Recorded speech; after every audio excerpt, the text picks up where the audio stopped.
कृषि आंदोलन अभी तक थमने का नाम नहीं ले रहा। सरकार ने अपनी तरफ से पूरी कोशिश की है कि कृषि आंदोलन को न सिर्फ समाप्त किया जाए बल्कि किसानों की तमाम समस्याओं को भी जड़ से खत्म किया जाए। इस पूरे मुद्दे पर बात करने के लिए हमारे साथ मौजूद हैं केंद्रीय कृषि मंत्री नरेंद्र सिंह तोमर। तोमर जी, बहुत स्वागत है इंडिया टीवी पर। धन्यवाद सर। जैसा कि मैंने अपनी शुरुआत में कहा, सरकार ने पूरी तरह से कोशिश की है कि सभी उलझने किसानों की दूर कर दी जाए, लेकिन किसान मानने को तैयार नहीं है। कहां मामला फंस रहा है, कहां बात अटक रही है?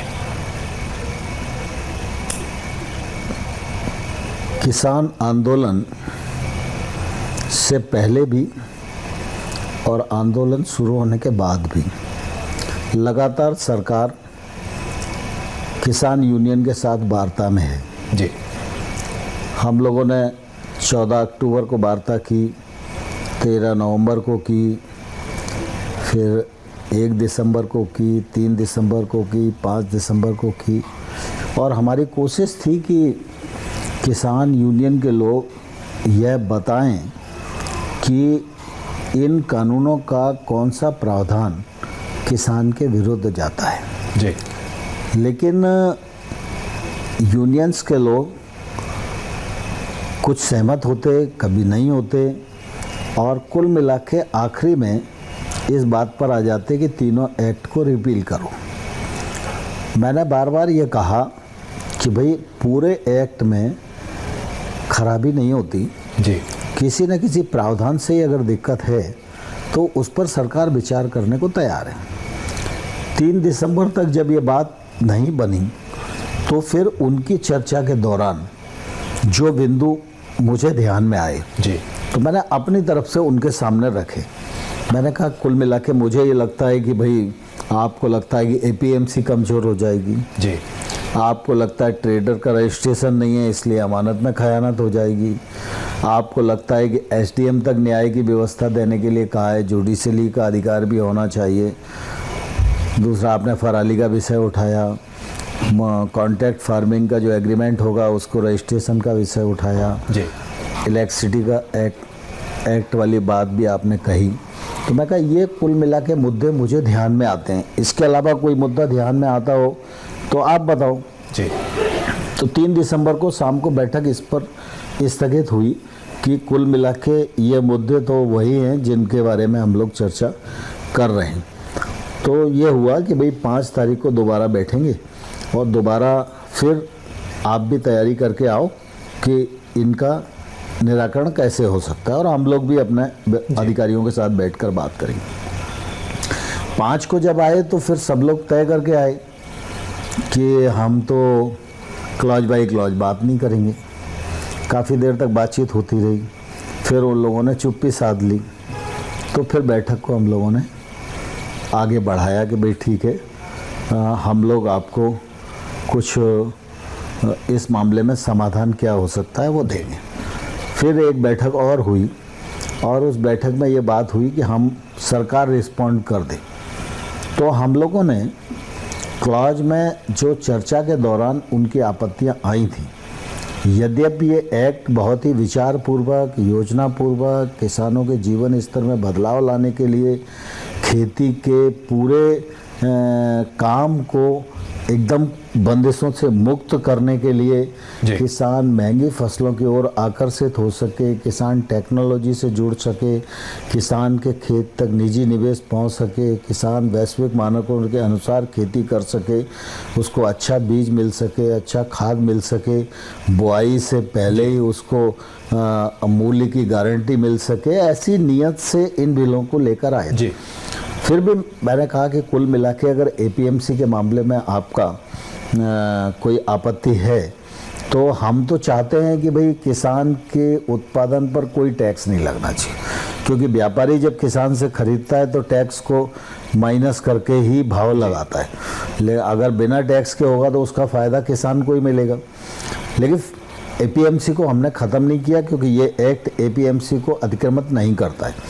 लेकिन फिर भी हम लोगों ने ये विचार किया कि भाई अगर इनको ऐसा लगता है कि एपीएमसी बरकरार रहना चाहिए और बाहर बिना टैक्स के खरीद होगी तो उससे एपीएमसी को नुकसान होगा, जी, तो हम लोगों ने उनको रिस्पॉन्ड किया कि भाई बाहर भी प्राइवेट मंडी का रजिस्ट्रेशन भी राज्य सरकार कर सकेगी और जितना भीतर एपीएमसी में टैक्स लगता है उतना सरकार अपना कोई सेस वगैरह लगाना है तो लगा सके जी।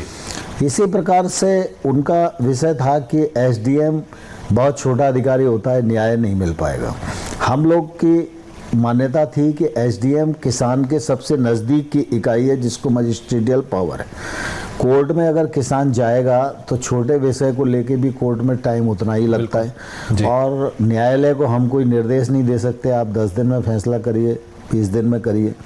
तो हम लोगों ने एसडीएम को बांधा था परिधि में कि 30 दिन के भीतर उसे फैसला करना पड़ेगा और ये भी कहा था कि भाई किसान की भूमि के विरुद्ध कोई डिग्री पारित वो नहीं कर सकता है। तो इन लोगों को लगता था कि भाई न्यायालय में जाने की ममानियत होनी चाहिए, तो हम लोगों ने कहा कि भाई इस पर भी विचार कर सकते हैं।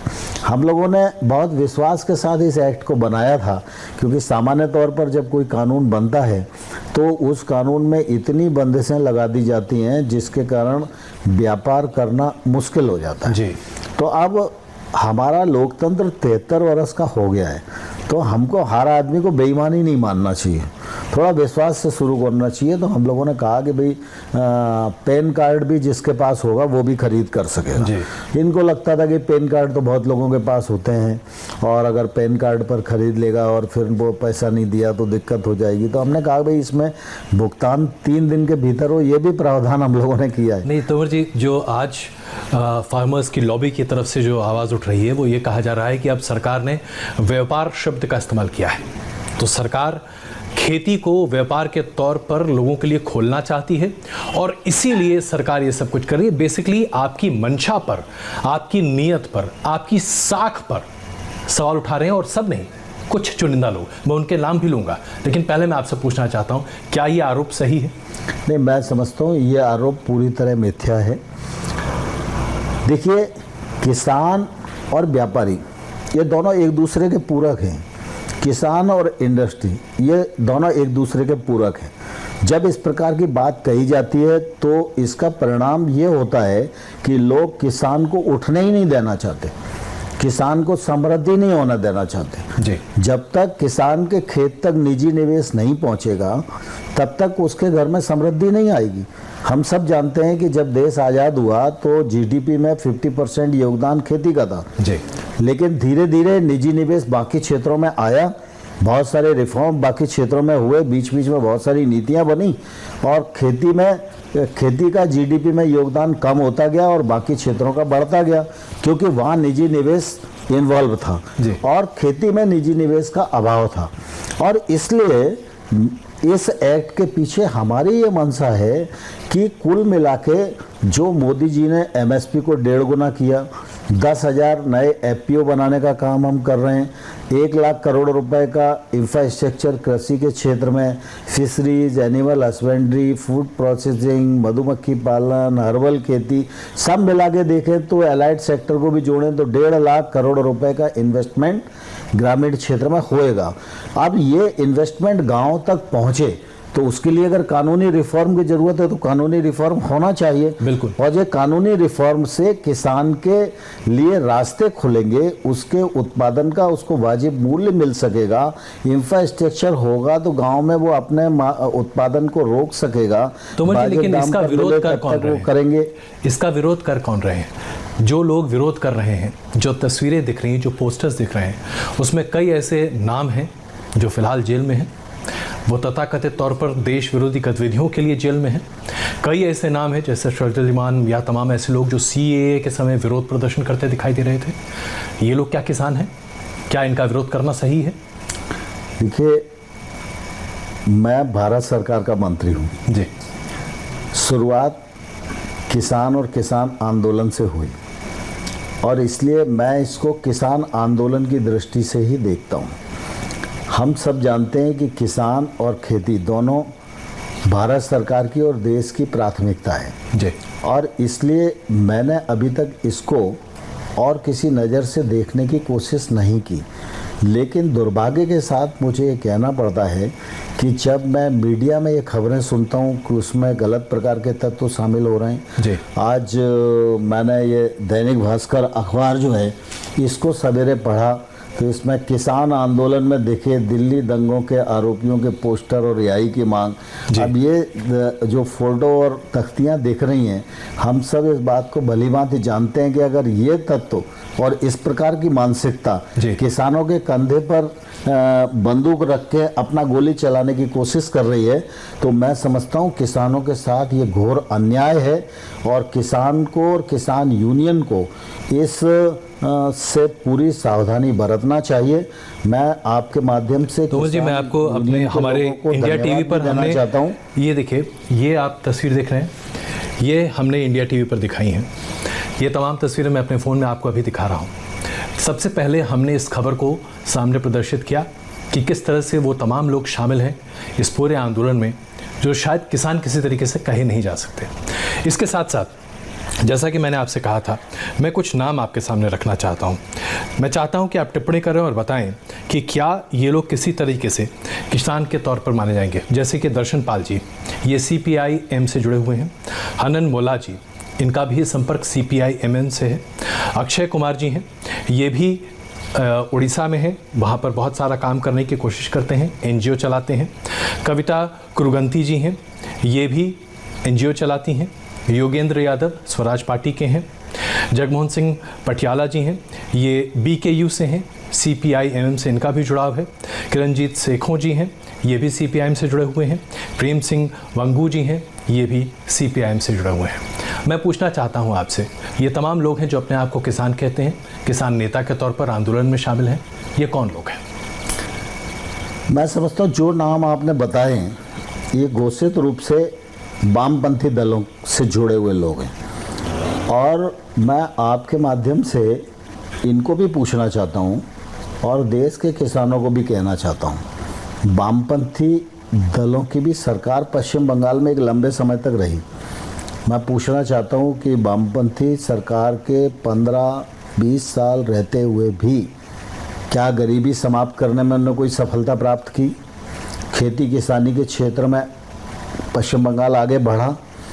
वामपंथी लोगों के सोचने का जो नज़रिया है वो किसी भी प्रकार से उचित नहीं है और इस आंदोलन में जब ये शामिल हैं तो मैं समझता हूँ कि किसान आंदोलन में जो नतीजे नहीं निकल पा रहे हैं वो उनका भी एक कारण इस प्रकार की मानसिकता हो सकती है।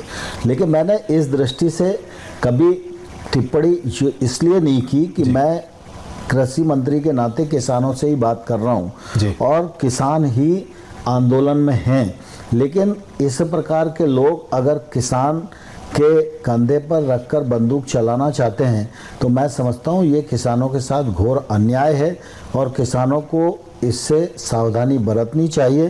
और सियासती लोगों को मैं ये कहना चाहता हूं कि वो सियासत करना है तो वो अपने पार्टी के नाम पर आएं और आंदोलन करें और सरकार से सवाल जवाब करें। सरकार उनको जवाब भी देने के लिए तैयार है, सरकार उनसे बहस करने के लिए भी तैयार है, लेकिन किसानों के नाम पर किसी राजनीतिक दल को सियासत नहीं करना चाहिए। एक और सवाल मैं आपसे इसी संबंध में पूछना चाहता हूं। अभी इंडिया टीवी पर हमने ये खबर दिखाई, सूत्रों के हवाले से ऐसी जानकारी हमें मिल रही है जो कि इंटेलिजेंस एजेंसीज के हवाले से आ रही कि कुछ अराजक तत्व किसान आंदोलन में हिस्सा लेकर इसे एक अलग आयाम देने की कोशिश कर रहे हैं। ठीक वैसे ही जैसे CAA के प्रदर्शन के दौरान हमने देखा था कि बहुत बड़े पैमाने पर एक सुनियोजित योजना थी। क्या इस तरह की जानकारी आपके पास भी है? नहीं, स्वाभाविक रूप से मैं चूंकि अभी उस दृष्टि से उस मामले को देखता नहीं हूँ जी, और इसलिए वो जानकारी मेरे पास उतनी होती नहीं है। लेकिन मैं आपके माध्यम से किसान यूनियन के नेताओं को धन्यवाद देना चाहता हूं कि उन्होंने अभी आंदोलन में अनुशासन बनाए रखने का एक सफलतम प्रयत्न किया है। किसी प्रकार की हिंसा वारदात नहीं हुई है और मैं उन्हें यह भी कहना चाहता हूं कि जब सरकार चर्चा में है तो उनको आगे कोई आंदोलन हाथ में नहीं लेना चाहिए। जब चर्चा का क्रम पूरी तरह टूट जाए तो ही आंदोलन के अगले चरण की बात उन्हें करनी चाहिए। और इस प्रकार के जो तत्व वहाँ मीडिया के माध्यम से देखने में आ रहे हैं जी, और इस आंदोलन को विषयांतर करने की जो कोशिश गलत लोगों के द्वारा की जा रही है, किसानों को और किसान यूनियन को दोनों को इससे सावधान रहने की आवश्यकता है, नहीं तो ये किसानों के साथ बड़ा अन्याय हो जाएगा। तो मुझे अब किसानों को आप भी जानते हैं, आप भी इस पृष्ठभूमि से आते हैं, आपने बहुत काम भी किया है इस क्षेत्र में। किसान परिवार से मैं भी आता हूँ। किसानों को समझाना और उन्हें बेवकूफ़ बनाना दोनों बड़ा ही आसान काम है। समझाने की आप कोशिश कर चुके हैं। क्या आपको लगता है कि एक सोची समझी रणनीति के तहत किसानों को बरगलाया जा रहा है, उन्हें जानबूझकर सरकार के खिलाफ भड़काया जा रहा है, जो सही दिशा में सोच होनी चाहिए उससे परे रखने की पूरी कोशिश की जा रही है? ये देखिए, दरअसल कुल मिला के क्या है कि मैं तो ऐसा नहीं मानता हूँ कि किसान को बहकाया और फुसलाया जा सकता है। किसान समझदार है, अपना भला बुरा समझता है। ये वामपंथी लोग ही इस बात की कोशिश करते हैं कि किसान बेचारा है और किसान कुछ समझता नहीं है और किसान को कोई गुमराह कर देगा। जी, मैं उन लोगों से पूछना चाहता हूँ, किसान मतदाता भी है जी, और जब जब भारत के प्रजातंत्र पर संकट आया तो इसी किसान ने मतदान करके इंदिरा गांधी जैसी सरकारों को अपदस्थ करने में भूमिका निभाई। जी, और एक बार नहीं, अनेक बार ऐसी परिस्थितियां आई। आज भी किसान आंदोलन चल रहा है, उसके बावजूद भी बिहार का रिजल्ट आया ना। जी, तो बिहार में किसानों ने मतदान नहीं किया गया? बिहार में भी तो किसान रहते जी। हैं। अभी राजस्थान में रिजल्ट आया पंचायत के चुनावों का, भारतीय जनता पार्टी जीती, बगल में ही आंदोलन चल रहा है। इसके मायने किसान समझदार है और किसान जानता है, लेकिन इसके बावजूद भी कुछ किसान बंधु जब आंदोलन के लिए आए हैं तो भारत सरकार के नाते उन आंदोलनकारी किसानों का भी हमारी नज़र में पूरा सम्मान है। हम यह बात बहुत जोर देकर कहना चाहते हैं कि हमने जो कानून बनाए हैं बहुत साफ नियत के साथ बनाए हैं और किसान के जीवन में तब्दीली लाने के लिए बनाए हैं और किसान के घर में समृद्धि लाने के लिए बनाए। लेकिन फिर भी अगर किसान यूनियंस को ये लगता है जी। कि कोई कमी इसमें है तो सरकार चर्चा करने के लिए और वार्ता करने के लिए तैयार है। और मैं किसानों को कहना चाहता हूं कि हम सब लोगों को आंदोलन का रास्ता छोड़कर वार्ता जारी रखनी चाहिए और जो हमने प्रस्ताव दिया है उस प्रस्ताव में आपको ऐसा लगता है कि कोई कमी है तो उस प्रस्ताव पर चर्चा जारी रखना चाहिए। तोमर जी, सरकार खुले मन से बात कर रही है। 5-6 राउंड की बातचीत आप लोग कर चुके हैं, गृह मंत्री तक शामिल हो चुके हैं इस बातचीत में। कई मंचों से प्रधानमंत्री जी ने खुद कहा है कि किसानों का भला ही उनका अंतिम मकसद है और देश तभी तरक्की कर सकता है जब किसान आगे बढ़ते हैं। लेकिन अब दिल्ली वालों को ये डर लगने लगा है। पहले सीए के विरुद्ध प्रदर्शन में दिल्ली 3-4 महीने बंधक बनी रही। अब एक बार फिर से पूरी तरह से दिल्ली एकदम कब्जे में है। 6 सड़कें हैं जो दिल्ली के आने जाने का रास्ता है, 4 पर किसान बैठे हैं, कह रहे हैं कि बाकी 2 को भी बंद कर देंगे। तो क्या दिल्ली बंद हो जाएगी? दिल्ली वासियों का अपना कोई वजूद नहीं है। दिल्ली में जो रहते हैं उनके लिए कोई सुविधा नहीं, उनके लिए कुछ भी नहीं है। आपने बिल्कुल ठीक ही कहा, क्योंकि लोकतंत्र में देश में हर नागरिक का बराबरी का अधिकार है। अगर अभिव्यक्ति की स्वतंत्रता सबको है तो किसान को भी है, बाकी सब नागरिकों को भी है। अपने किसी अधिकार को मांगने के लिए आंदोलन करने का भी अधिकार है, लेकिन आंदोलन करते समय किसी भी वर्ग को यह जरूर सोचना पड़ेगा कि उसका आंदोलन उसकी अपनी स्वतंत्रता किसी दूसरे की स्वतंत्रता का हनन तो नहीं कर रही है। जी।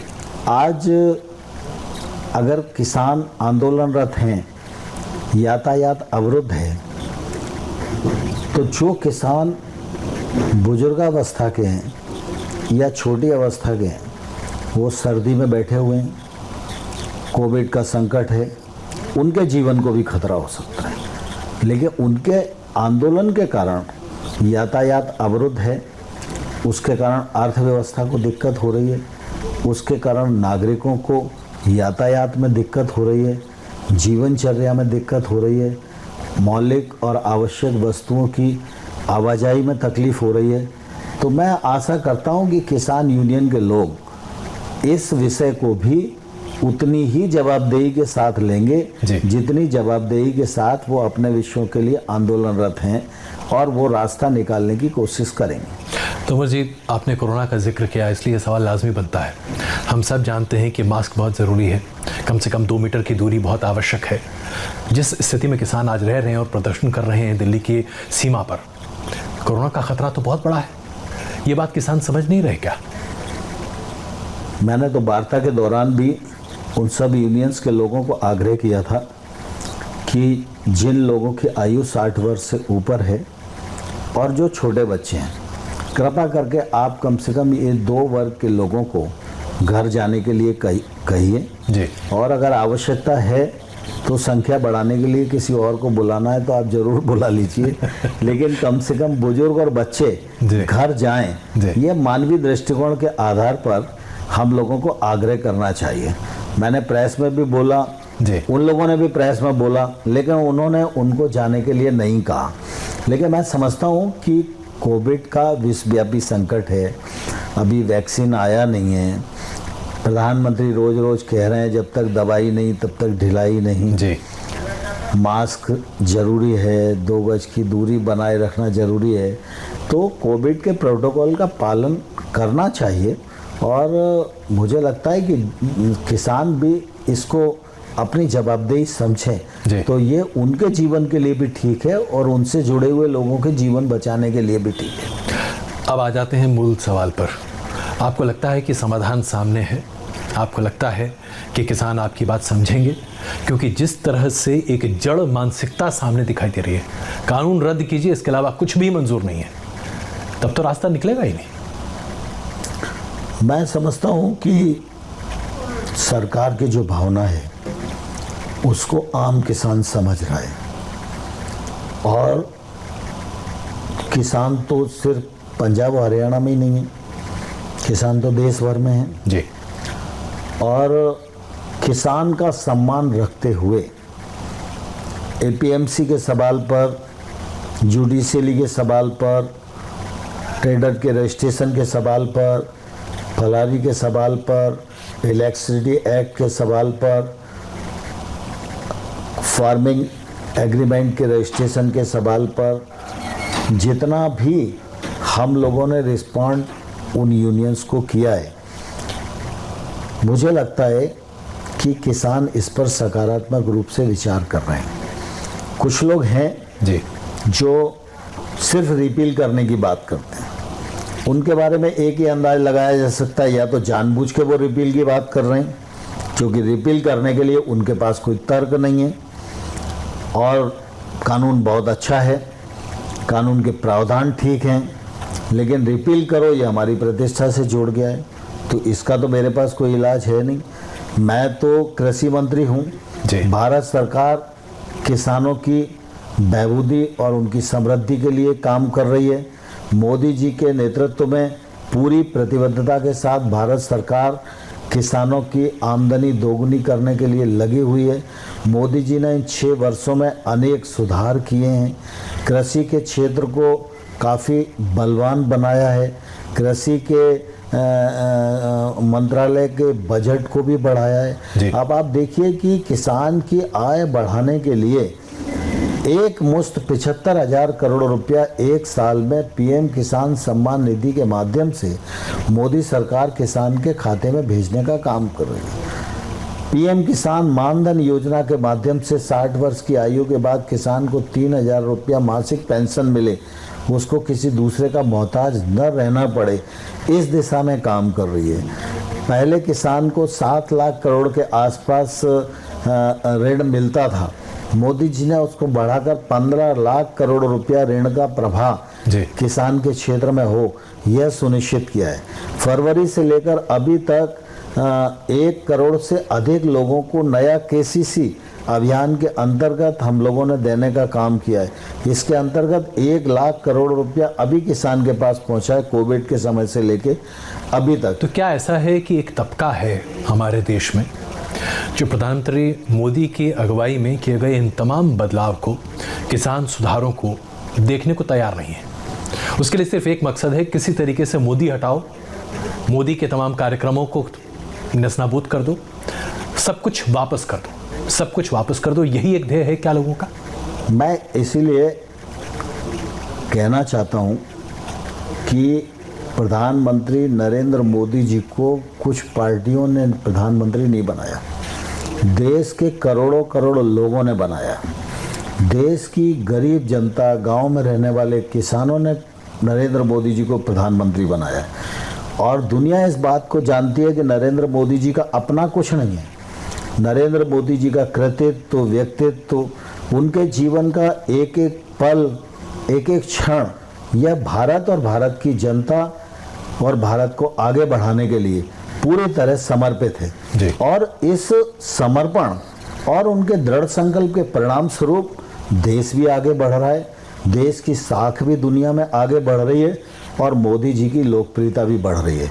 इससे राजनीतिक दलों का भयभीत होना स्वाभाविक है, लेकिन मैं उन राजनीतिक दलों को कहना चाहता हूं जी। कि अगर वो सकारात्मक दृष्टिकोण अपनाएं तो इसमें उनका ही भला है और मोदी से लड़ने से उनका कोई भला होने वाला नहीं है, क्योंकि मोदी जी उनकी कृपा के कारण नहीं है, मोदी जी भारत की जनता के कारण हैं और भारत को आगे बढ़ाने के लिए और जनता की प्रगति और उन्नति के लिए, जनता का जीवन सुखमय बनाने के लिए अगर कठोर से कठोर निर्णय लेने की आवश्यकता है तो मोदी जी कभी उसमें हिचकते नहीं हैं। और इसलिए मैं किसान बंधुओं को भी कहना चाहता हूं कि राजनीतिक दल और बाकी सब लोगों की बातों में नहीं आना चाहिए, उन्हें भरोसा रखना चाहिए। मोदी जी के रहते हुए किसान का जरा सा भी नुकसान कभी नहीं हो सकता है। मोदी जी किसानों की समृद्धि के लिए पूरी तरह प्रतिबद्ध हैं और आने वाले कल में भी रहेंगे। और मोदी जी ने साफ कहा है कि एपीएमसी को कोई खतरा नहीं है, एमएसपी जारी थी, जारी है और आने वाले कल में भी जारी रहेगी। एमएसपी पर किसी भी प्रकार का कोई संकट नहीं है, ये मोदी जी का दृढ़ संकल्प है। तोमर जी, ऐसे में राहुल गांधी जी जो कि पूर्व अध्यक्ष हैं कांग्रेस के, उनके बयान लगातार आपके सामने भी आते रहते होंगे। उनका ये ट्वीट मुझे अपने दिमाग से हटता नहीं है। ये सारा जो आंदोलन है इसको लेकर उनका ट्वीट था कि अडानी और अंबानी जो मित्र हैं मोदी जी के, उनके लिए किसान को एक तरह से बलि पर चढ़ाया जा रहा है। ये किसान कानून उन जैसे व्यवसायियों के लिए है, उनके घर को भरने के लिए है। राहुल गांधी जी क्या देश की नब्ज पकड़ पा रहे हैं? देखिए, राहुल गांधी के बयान पर कांग्रेस भी भरोसा नहीं करती है। राहुल गांधी के नेतृत्व में कांग्रेस आंतरिक संकटों से जूझ रही है। राहुल गांधी का ही नेतृत्व है जिसने कांग्रेस को लोकसभा में विपक्ष का नेता बनाने लायक भी नहीं छोड़ा है। राहुल गांधी देश के ऐसे नासमझ पॉलिटिशियन हैं जो न अपने दल को दिशा दे सकते हैं न देश को दिशा दे सकते हैं। वो यूपीए की सरकार के समय जवान थे, सरकार में उनका काफ़ी से था और उनकी सरकार ने इस दिशा में जो कदम उठाए, क्या वो उसका विरोध कर रहे हैं? राहुल गांधी की उपस्थिति में ही 2019 में कांग्रेस पार्टी का मैनिफेस्टो जारी किया गया था, जिस मैनिफेस्टो में ये कहा गया है कि एपीएमसी एक्ट को समाप्त कर दिया जाएगा, एपीएमसी में लगने वाले टैक्स को ख़त्म कर दिया जाएगा, एसेंशियल कम्युनिटी एक्ट को निरस्त कर दिया जाएगा, कॉन्ट्रैक्ट फार्मिंग को बढ़ावा दिया जाएगा, अंतर्राज्यीय व्यापार को खोला जाएगा। इसके लिए कांग्रेस सत्ता में आएगी तो कानून बनाएगी। तो मैं आपके माध्यम से राहुल गांधी को कहना चाहता हूं कि दो समय हैं जी। एक आंदोलन के समय एक्ट पर प्रतिक्रिया देना, दूसरा मैनिफेस्टो के समय देश को अपने मैनिफेस्टो के प्रति आश्वस्ति देना। तो राहुल गांधी या तो मैनिफेस्टो के समय जनता को गुमराह कर रहे थे और या आज जनता को गुमराह कर रहे हैं। एक समय तो वो झूठ बोल ही रहे हैं। इस बात को देश को भी समझना चाहिए, किसानों को भी समझना चाहिए। और मैं राहुल गांधी को कहना चाहता हूं कि सबसे पहले कांग्रेस को अगर इस बिल के विरोध में खड़ा होना है जी, तो उसको हिंदुस्तान की प्रेस के सामने आकर देश से माफ़ी मांगनी चाहिए कि मैनिफेस्टो जारी करते समय उन्होंने जनता से झूठ बोला, जनता को गुमराह किया, उसके बाद इन बिलों के विरोध में आना चाहिए। और नहीं तो इन बिल के विरोध में एक वाक्य बोलने का भी अधिकार किसी कांग्रेस पार्टी के मेंबर को नहीं। शरद पवार जी की बात कर लेते हैं। 5 नेता थे जो कि राष्ट्रपति के पास गए, उन्होंने ज्ञापन दिया। शरद पवार जी की तरफ से बयान आया कि अगर इस बिल पर चर्चा होती, इसे सेलेक्ट कमेटी में भेजने पर विचार होता, तो एक बहुत ही बेहतर तरीके से एक सुदृढ़ बिल होता जो कि लोगों को पसंद भी आता और कहीं कोई दुविधा नहीं होती। क्या आप लोगों ने चर्चा नहीं की किसी से? मैं समझता हूँ कि इस बिल के पीछे काफ़ी चर्चा हुई। देखिए, स्वामीनाथन साहब ने अपनी रिपोर्ट 2006 में सबमिट की, उसमें भी इन रिफॉर्मों की चर्चा की गई थी। यूपीए सरकार भी चाहती थी कि ये रिफॉर्म कर पाए, लेकिन आप जानते हैं कि यूपीए सरकार बहुत सारे दबाव में बहुत सारे निर्णय नहीं कर पाई जो देश हित में हो सकते थे। जी। उस समय के तत्कालीन प्रधानमंत्री मनमोहन सिंह जी ने भी अपने वक्तों में बार बार स्पष्ट किया कि एपीएमसी के बाहर ट्रेड को खोला जाना चाहिए, टैक्स को समाप्त किया जाना चाहिए, एसएसएल कम्युनिटी एक्ट के बारे में भी उनने अपने विचार व्यक्त किए, जी। कॉन्ट्रैक्ट फार्मिंग के बारे में भी विचार व्यक्त किए। यूपीए सरकार के कृषि मंत्री के नाते शरद पवार साहब ने मॉडल एपीएमसी एक्ट जारी किया। बार बार मुख्यमंत्रियों को पत्र लिखकर उन्होंने आग्रह किया। देश भर में जब कभी भी वो गुजरात में, महाराष्ट्र में कहीं भी जाते थे तो चैम्बर में, बाकी कृषि संगठनों में बार बार वो इनके पक्ष में बोलते थे। नेशनल फार्मर कमीशन बना, उसने अपनी रिपोर्ट प्रस्तुत की। फिर हुड्डा साहब की अध्यक्षता में एक कमेटी बनी, जी। उसने भी इस रिपोर्ट को समर्थन दिया और अपनी जो रिकमेंडेशन दी। दूसरा, इससे पूर्व महाराष्ट्र के कृषि मंत्री थे, अब नाम मुझे पाटिल करके, उनकी अध्यक्षता में एक कमेटी बनी थी जो इस प्रकार के रिफॉर्म के बारे में विचार करके बताए। उसमें 10 राज्यों के कृषि मंत्री थे। उन लोगों ने दुनिया भर में किसानों से मंथन किया, सारा कुछ किया। उसके बाद उन्होंने भी इस प्रकार की रिकमेंडेशन दी। तो सिलसिलेवार स्वामीनाथन आयोग के गठन से लेकर आज तक बराबर किसी न किसी फोरम पर इस प्रकार के एक्ट बनाए जाएं और कानून के माध्यम से इन बंधनों को खोला जाए, यह बात कही गई। जब यह एक्ट लोकसभा और राज्यसभा में आए तो 4 घंटे लोकसभा में और 4 घंटे राज्यसभा में बहस हुई। सभी दल के नेताओं ने अपने विचार व्यक्त किए। मैं पार्टी के नेताओं से पूछना चाहता हूं और कांग्रेस के नेताओं से पूछना चाहता हूं, एक्ट के किस प्रावधान पे आपने जिक्र किया? कुल मिला के जब बिल पर चर्चा हो रही है जी, तो बिल के किस प्रावधान से आपको असहमति है वो तो व्यक्त करो। अंबानी और अडानी कोई बिल का हिस्सा थोड़े हैं।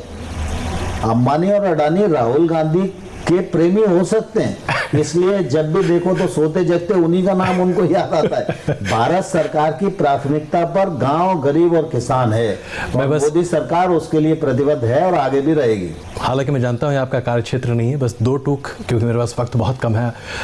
क्या आपको लगता है कि उन तमाम तत्वों को अब सजग हो जाना चाहिए, क्योंकि अब सरकार नज़र बनाए हुए उन लोगों पर जो किसान आंदोलन को हाईजैक करने की कोशिश कर रहे हैं? बहुत छोटा जवाब प्लीज।